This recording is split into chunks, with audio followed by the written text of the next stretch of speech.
समुद्र बेलाभूमि अंचल मानकरे हेन्ताल बण जो अच्छी ताकू वृद्धि करने जो योजना सब रखा जाउथला तार मध्य वृद्धि घटी से 1.55 वर्ग किलोमीटर हेन्ताल बण तार वृद्धि घटी पारी एवं विशेष करी बड़ कथा होची जंगल वृद्धि ताहार सुरक्षा एवं जंगलर निया को किभली भाव में रोका जाई पारिबो ताहा उपरे सबुठारु बड़ फोकस करा जाउची। आजिर जो वनखंड अधिकारी मानकर जो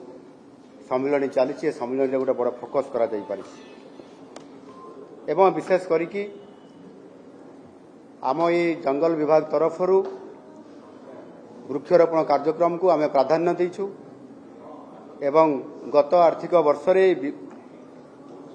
विभिन्न स्थान मानकरे राज्य रे वनीकरण क्षेत्र में 30,750 हेक्टर अंचल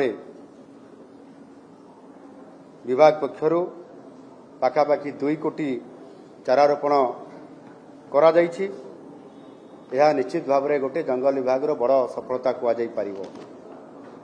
एवं विशेष करके आपण माने समस्त जानिछंती जे परिवेश को सुरक्षित रखिबा पाई जंगल सृष्टि को एक मिशन हिसाब रे नबा पाई आम यशस्वी प्रधानमंत्री नरेंद्र मोदी जी बहु बड़ गुरुदायित्व से नहीं एवं एक पेड़ माँ के नाम यही अभियान रे से आज वृक्षरोपण करवा लोक मान को अपील करथिले विभाग तरफरु लोक मान तरफरु विभिन्न प्रतिष्ठान तरफरु ये कार्यक्रम को समर्थन देवा एवं भागीदारी हेबा कारण एवं आम ओडिशार जहाँ टार्गेट दिया जाइथिला हमको 6,50,00,000 चारा वृक्षरोपण करबा पई आमे ताकू अचीव करलु एवं 6,50,00,000 जगार 6,72,00,000 चारा वृक्षरोपण करी 100% रु अधिक 105% आम वृक्षरोपण करी एक देश में चतुर्थ स्थान अधिकार करने बहुत बड़ भूमिका आम नहीं पारी। एणु निश्चित भाव में यह आखि आगे रखिकी बड़ चैलेंज हिसाब से आम पुणी चलित आर्थिक वर्ष में आम नहींचु से आउ कोटी अधिक बढ़े 7.5 कोटी चारा वृक्ष रोपण करने आम लक्ष्य रखीचु एवं गोटे मासिव ड्राइव करने आम योजना करूँ। गत किछि दिन पूर्व या एक बैठक आह्वान डाकी से निष्पत्ति नहीं ये विभाग तरफरु एवं समस्त को एथिरे संपृक्ति करा जिवो सेथिरे सरकार विभाग वन विभाग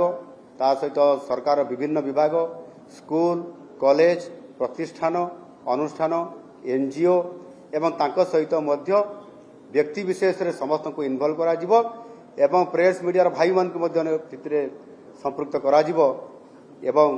गोटे दिन में अर्थात आसंता सेप्टेम्बर मास 17 तारिख में माननीय प्रधानमंत्री जी जन्मदिन तांकर यही जन्मदिन में आम 75 लाख चारा वृक्षरोपण करने गोटे दिन में निष्पत्ति नहींचु एवं से जो मासिव ड्राइव हेब ताहार समस्त प्रकार योजना चली निश्चित भाव में यह सफल करने आम जो योजना रखीचु जो प्रस्तुतिकरण चलती सफल आम हो पार। वर्तमान प्राय प्रतिदिन 10 लाख एवरेज रे चारा वृक्षरोपण करा जाउछि एवं 3,06,00,000 इतिमध्य आम एक भल स्थिति रे पहुंचिकी प्रतिदिन यहाँ चली आमर एवं डिसेम्बर मास पर्यंत ये वृक्षरोपण कार्यक्रम ये चलिबो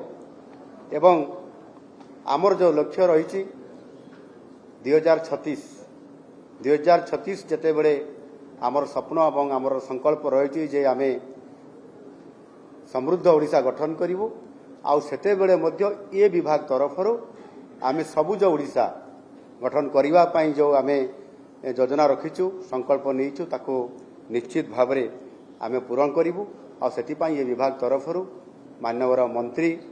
जंगल विभाग एवं परिवेशर ये से स्वतंत्र भाव में या दायित्व तांको दिया जाइछि एवं आमर जंगल मंत्री से तांकर घर मध्य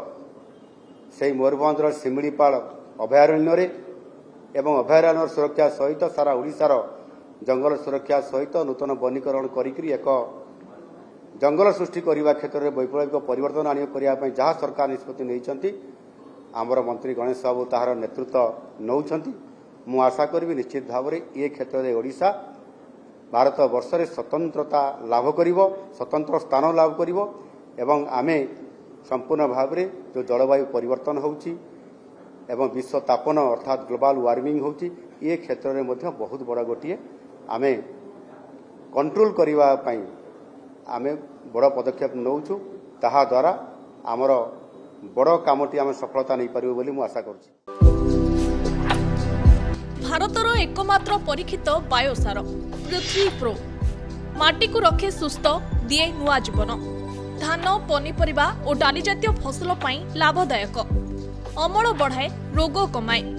आज ही जमी रे प्रयोग करंतु जोगाजोग पाई 9937054201 नंबर को डायल करंतु। आम सह जोड़ी हेबा पाई आमको लाइक फॉलो और सब्सक्राइब करंतु।